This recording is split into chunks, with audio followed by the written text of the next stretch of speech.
Selamat sore rekan-rekan. Dalam kesempatan sore hari ini, perkenalkan saya Fedi Said, dari Magister Hukum dari Universitas Kristen Indonesia. Dalam kesempatan ini kami mendapat tugas sebagai pengganti UTS dari Dian Natitukulu. Adapun penugasan yang diberikan kepada kami adalah terkait dengan masalah tanah waris. Adapun tanah waris yang dimaksud adalah yang tanah yang perlu diurus kembali kepemilikannya, yang menjadi sebuah aset bagi dan wajib untuk dilindungi oleh pemiliknya. Tanah waris atau biasa disebut dengan tanah girik sendiri perlu melalui proses pendaftaran dan proses lainnya untuk membuatnya memiliki sertifikat tanah yang sah di mata hukum. Dasar hukum mengurus sertifikat tanah waris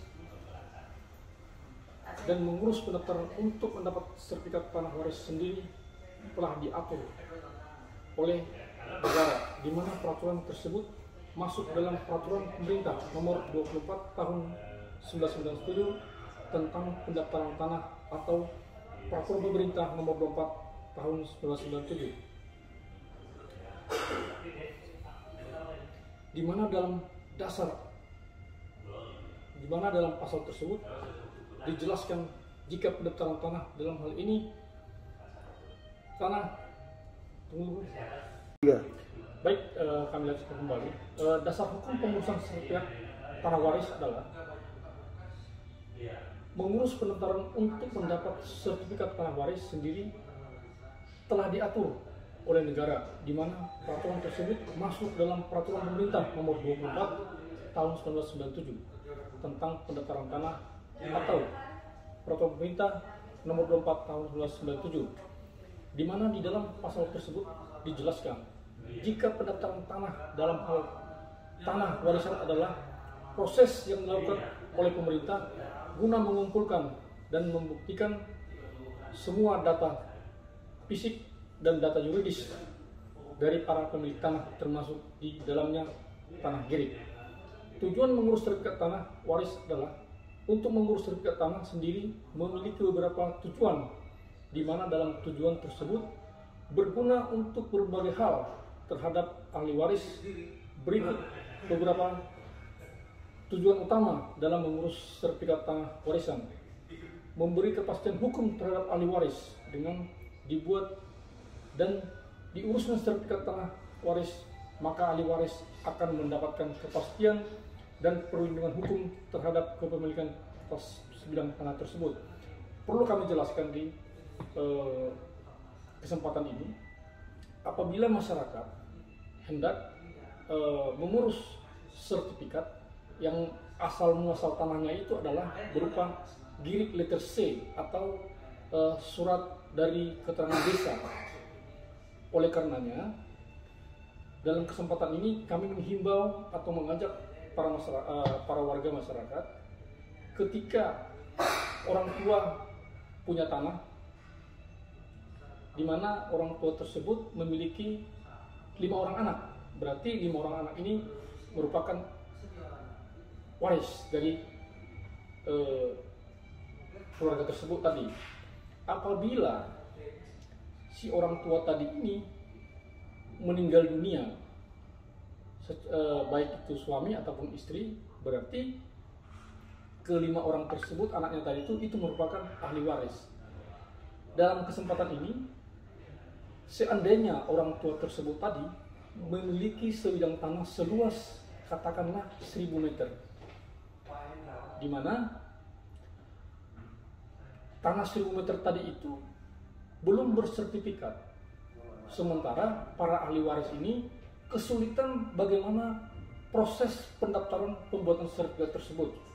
Oleh karenanya, adapun langkah-langkah yang harus kami sampaikan kepada masyarakat adalah yang pertama, si ahli waris tadi itu harus pertama sekali harus membuat surat kuasa kepada salah satu dari ke-5 anak tersebut tadi. Ya, dibuatkan surat kuasa, berarti yang 4 orang tadi itu memberikan kuasa kepada 1 orang di mana nanti si satu orang tadi itu dia akan melakukan tindakan hukum untuk melakukan seluruh proses pengurusan baik di kantor desa, di kantor kecamatan, sampai di kantor Badan Pertanahan Nasional. Adapun langkah-langkah yang harus dilakukan adalah yang pertama, si ahli waris tadi itu mengurus surat kematian orang tua tadi.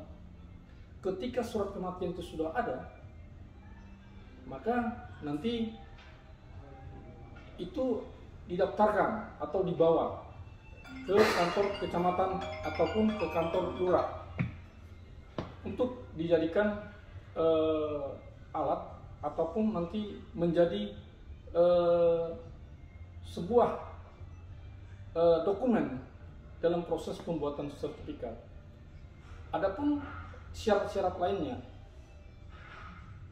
terhadap kelima anak tadi, dipastikan mereka itu memiliki akta pernikahan ketika sudah berumah tangga, ataupun akta dari Dukcapil yang bertujuan adalah untuk memastikan bahwasannya anak kelima tersebut merupakan adalah anak yang sah dari perkawinan orang tua tadi. Setelah itu, si penerima kuasa tadi mendatangi kantor desa untuk membuat surat penguasaan fisik. Nantinya setelah surat penguasaan fisik itu dibuat, harus ada surat rekomendasi dari RT, RW. Nanti setelah itu sudah ada, baru ditandatangani oleh desa dan disahkan oleh camat. Setelah itu sudah ada, baru dibayarkan PBB karena sebagai warga negara yang baik tentunya kita harus melakukan kewajiban kita untuk membayar pajak. Setelah surat-surat tersebut tadi sudah terpenuhi, maka nantinya dilakukan permohonan kepada pihak BPN untuk dilakukan plotting atau pengukuran ulang terhadap bidang tanah tersebut. Setelah diukur tanah tersebut, nanti hasil ukur itu akan diproses. Dan sebelum kita melakukan pengukuran ulang tadi, kita sesuai dengan amanat undang-undang, kita harus wajib melakukan pembayaran retribusi ke pemerintah. Dalam hal ini adalah penerimaan negara bukan pajak, yang sering kita sebut adalah PNPB. Kita harus membayar PNPB. Kita daftarkan, nanti akan keluar kode booking ataupun sejenisnya. Nanti akan kita bayar, nanti melalui itulah kita membayarkan PNPB tersebut. Setelah proses-proses tersebut sudah selesai, baru kita mendaftarkan permohonan hak kepada BPN.